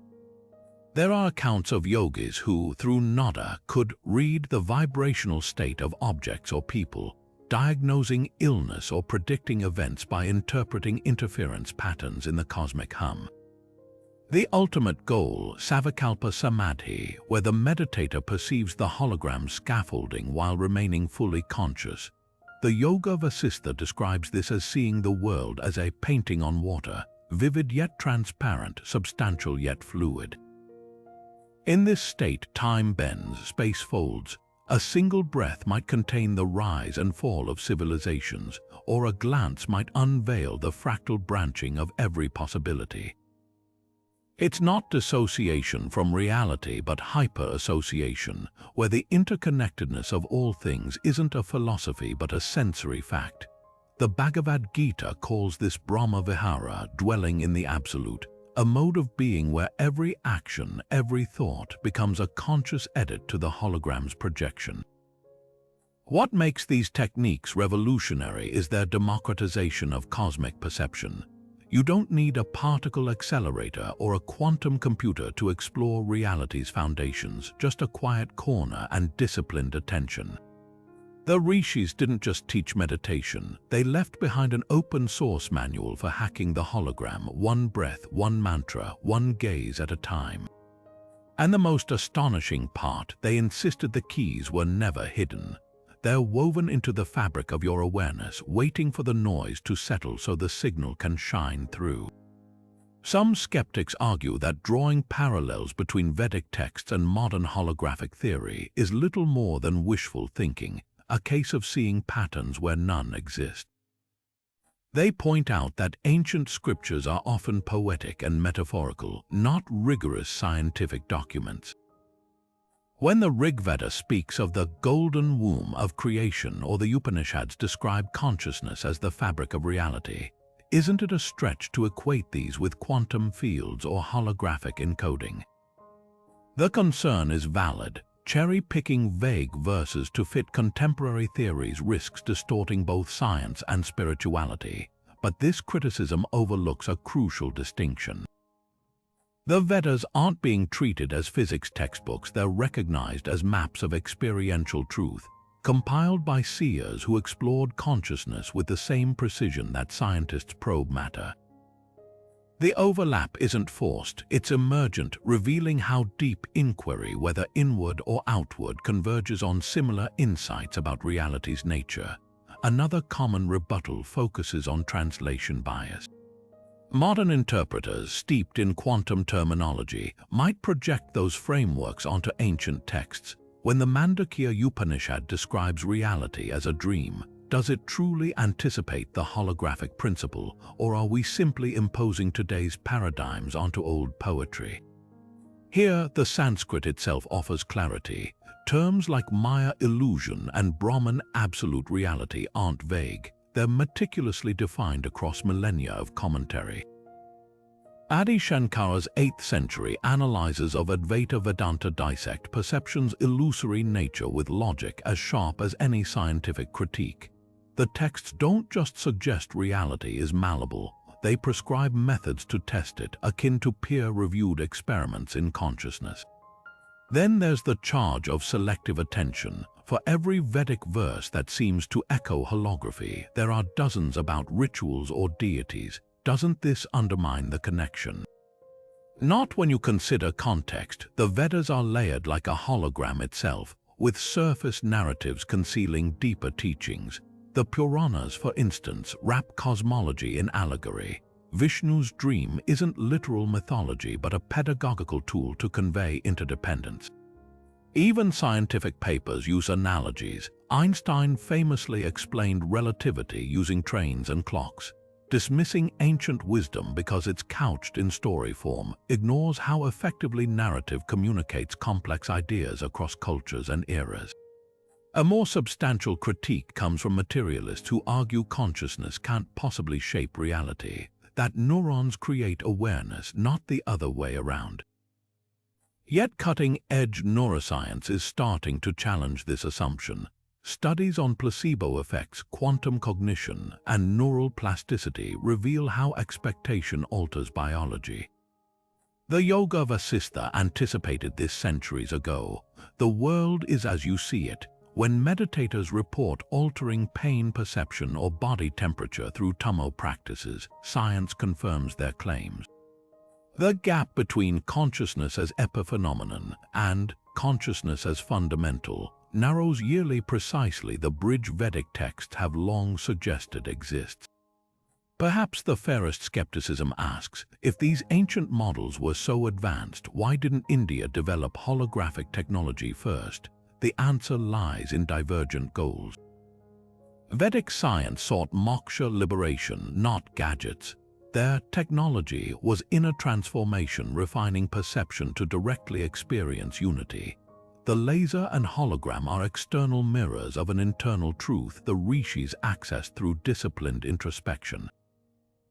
That doesn't invalidate their insights, it contextualizes them.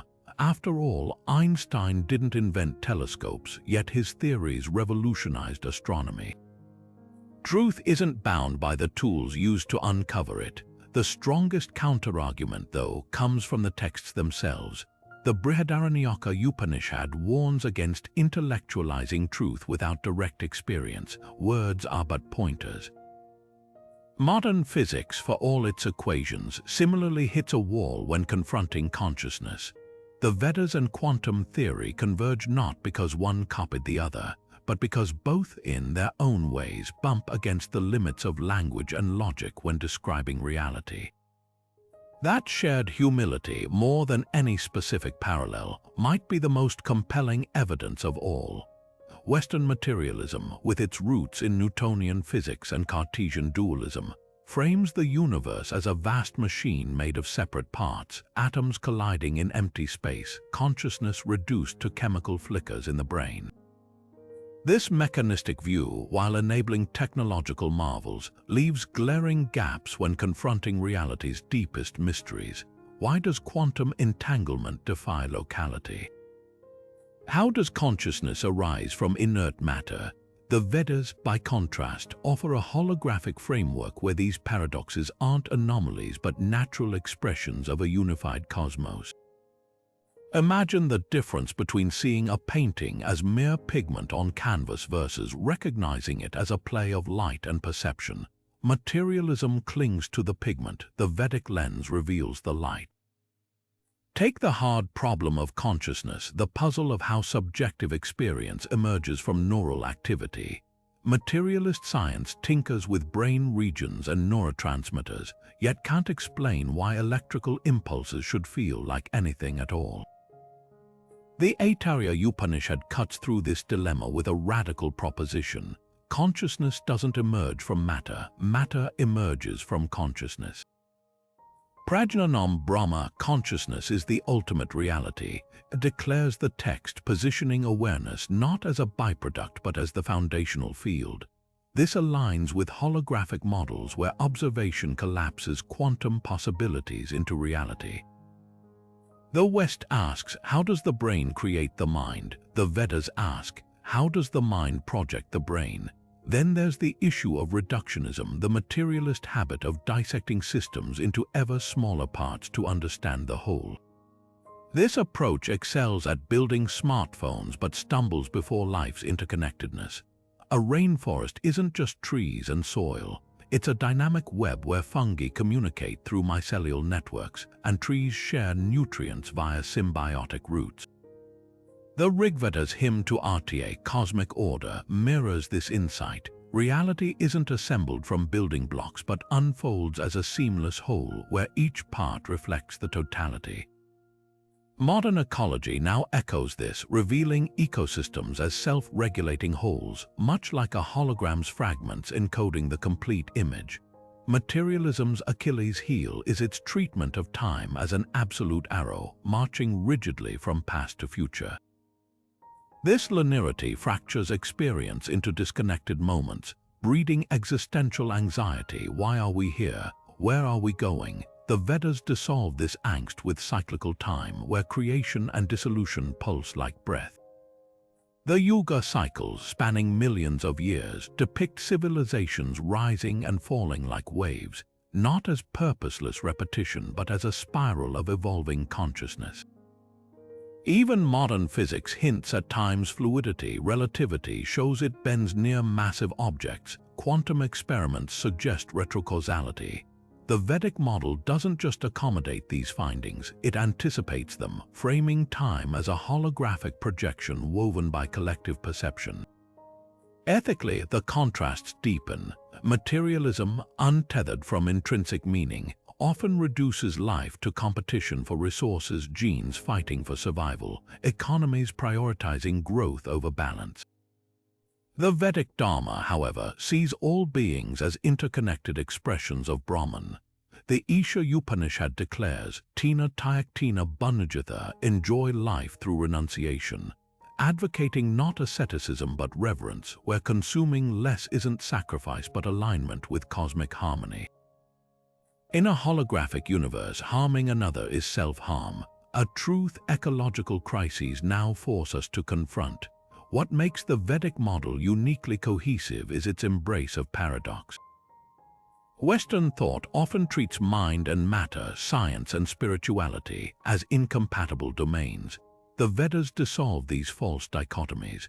The Bhagavad Gita's warrior philosopher Arjuna embodies this synthesis, engaging fully in the world while anchored in transcendent wisdom. Similarly, holographic theory bridges quantum weirdness and cosmic order, showing how apparent chaos conceals deeper patterns. The rishis didn't reject empirical inquiry, they expanded it to include inner experience as valid data. When physicist Erwin Schrödinger turned to the Upanishads to interpret quantum paradoxes, he wasn't abandoning science, he was deepening it. Ultimately, the Vedic holographic world doesn't discard materialism's insights, it subsumes them.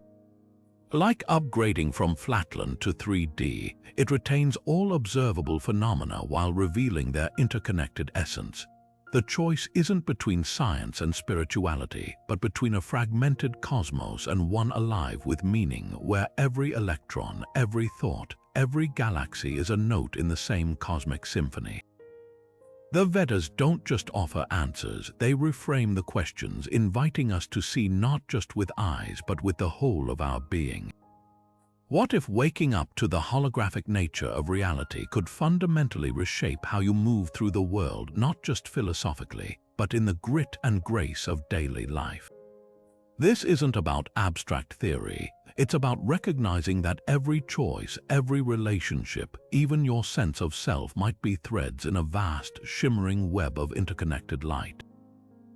The Vedic seers didn't just contemplate this truth, they built entire systems of living around it, offering practical tools to align with the hologram's deeper logic. Start with spirituality. The moment you internalize that your consciousness isn't trapped in a body but is the very fabric stitching reality together, meditation transforms from stress relief to cosmic collaboration. The Bhagavad Gita's call to see the self in all beings becomes a lived experience, not just idealism. When you sit in stillness, you're not withdrawing from the world, you're recalibrating the projection at its source, like adjusting a hologram's laser to sharpen its clarity. Ethics in this light stop being rigid rules and start flowing as natural expressions of unity. The Jain principle of ahimsa, non-harm, takes on holographic resonance. Harming another isn't just morally wrong but a literal contradiction, like a wave trying to strike the ocean. Ancient Tamil texts describe Aravu, the wisdom that knows every action ripples infinitely through the web, an idea mirrored in quantum entanglements, spooky action at a distance. Imagine a society where leaders, before making decisions, pause to ask, how will this choice reverberate through the whole? That's the holographic ethic, not guilt-driven sacrifice but joyful responsibility, where serving others is simply tending to the larger pattern of which you're a part. Environmental stewardship becomes sacred geometry in action.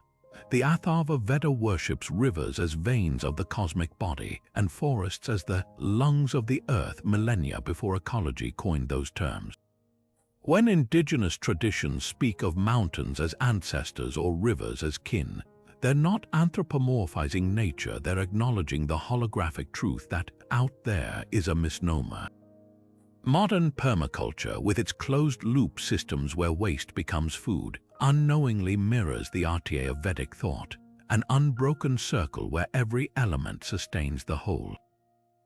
To pollute a river isn't just bad for the ecosystem, it's like poisoning your own bloodstream in a body where all water is one. Even interpersonal relationships shift. The Tirukural, a 2,000-year-old Tamil masterpiece, advises resolving conflicts by seeing yourself in the other's eyes. In a holographic reality, this isn't poetic empathy, it's physics. Every grudge held, every kindness offered, reshapes the collective field. The tantric practice of drishti, where lovers gaze into each other's pupils until boundaries dissolve, is less romance than applied quantum theory. Two localized excitations of consciousness remembering their shared substrate. The most radical implication, daily rituals become acts of world building. Ayurvedic morning routines, tongue scraping, oil pulling, sun salutations aren't just hygiene, they're maintenance of your personal fractal within the cosmic hologram. The Tamil Thirumantharam calls this diva carrier, divine housekeeping, where brushing your teeth or sweeping your floor aligns micro and macrocosmic order. Modern neuroscience confirms this. Habits rewire neural networks, which in a participatory universe might mean you're not just changing your brain but tweaking reality's code. This isn't escapism. It's the opposite, a call to engage more deeply, knowing your smallest actions are cosmic signatures. The Vedas don't urge retreat from the world but authentic immersion like a holodeck character, realizing they're both the simulation and the programmer. Climate activism becomes yajna's sacred offering, parenting turns into Leela divine play, and even washing dishes can be karma yoga when done as service to the whole. The holographic lens doesn't erase life's challenges, it reframes them as sacred puzzles, invitations to dance with a universe that's been you all along. The frontiers of science and spirituality are converging in ways that demand fresh collaboration, not as rivals, but as complementary lenses revealing different facets of the same profound truth. Imagine a research laboratory where quantum physicists sit beside Vedic scholars, where meditation pods sit alongside particle accelerators, all focused on a single question: how deep does the holographic rabbit hole go? This isn't fantasy. Institutions like the HeartMath Institute and Stanford's Center for Compassion and Altruism Research are already pioneering such interdisciplinary work, measuring how focused intention affects electromagnetic fields or how group meditation lowers crime rates.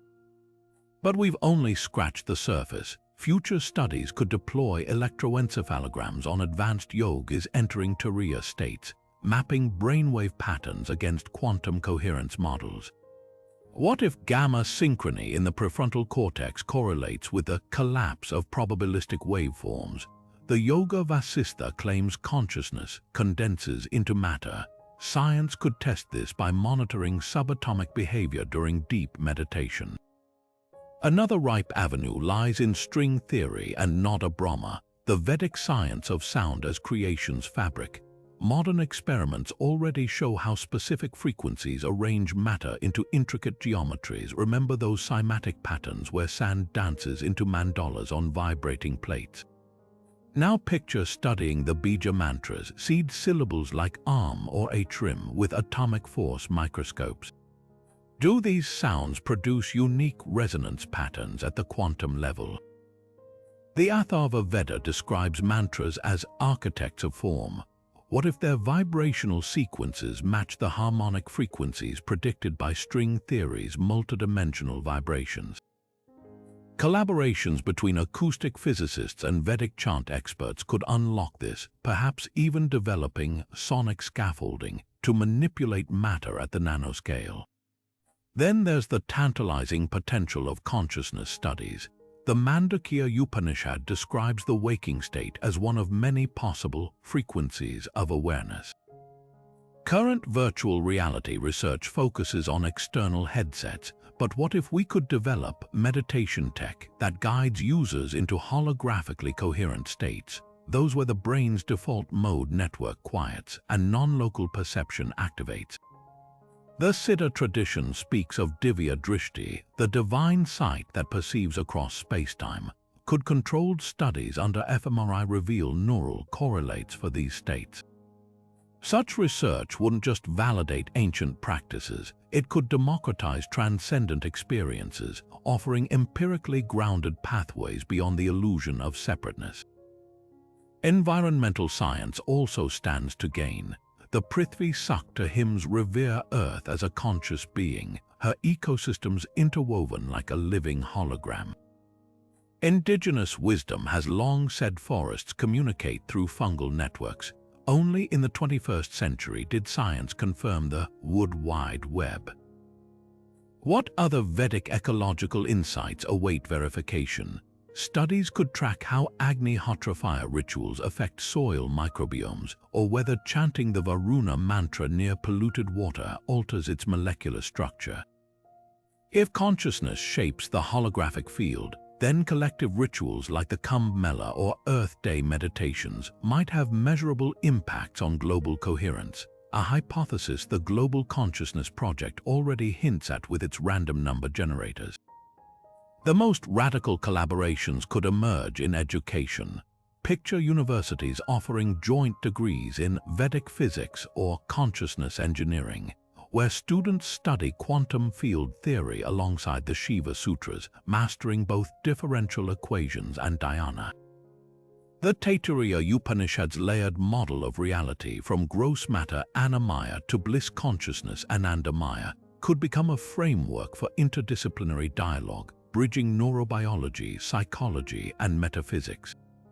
Schools might teach children Tritaka candle gazing alongside coding, nurturing both focused attention and cosmic perception.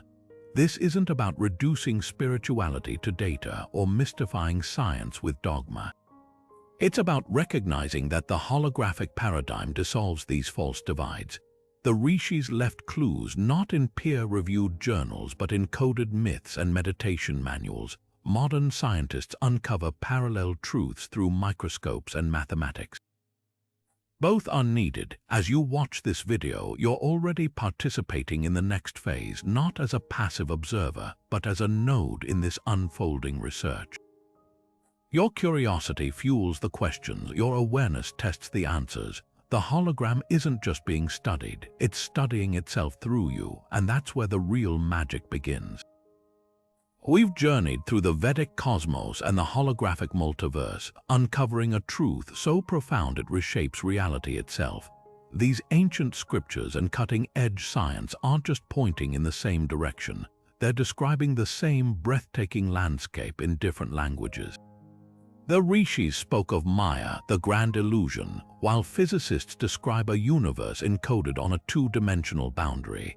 The Upanishads revealed consciousness as the fabric of existence, and quantum experiments confirm observation collapses possibility into reality. The Puranas painted Vishnu dreaming countless universes into being, and cosmologists posit a multiverse bubbling from quantum foam. These parallels aren't coincidental. They're clues to a unified understanding of existence, where the seers of antiquity and the scientists of today are fellow travelers on the same quest.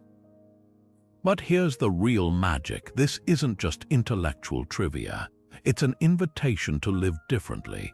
If the universe is a hologram, then your thoughts, your choices, your very awareness aren't just happening in reality, they're actively shaping it. The Vedas called this Leela, the divine play, where every moment is a chance to dance with the cosmos. Science calls it the participatory universe, where observer and observed are inseparable.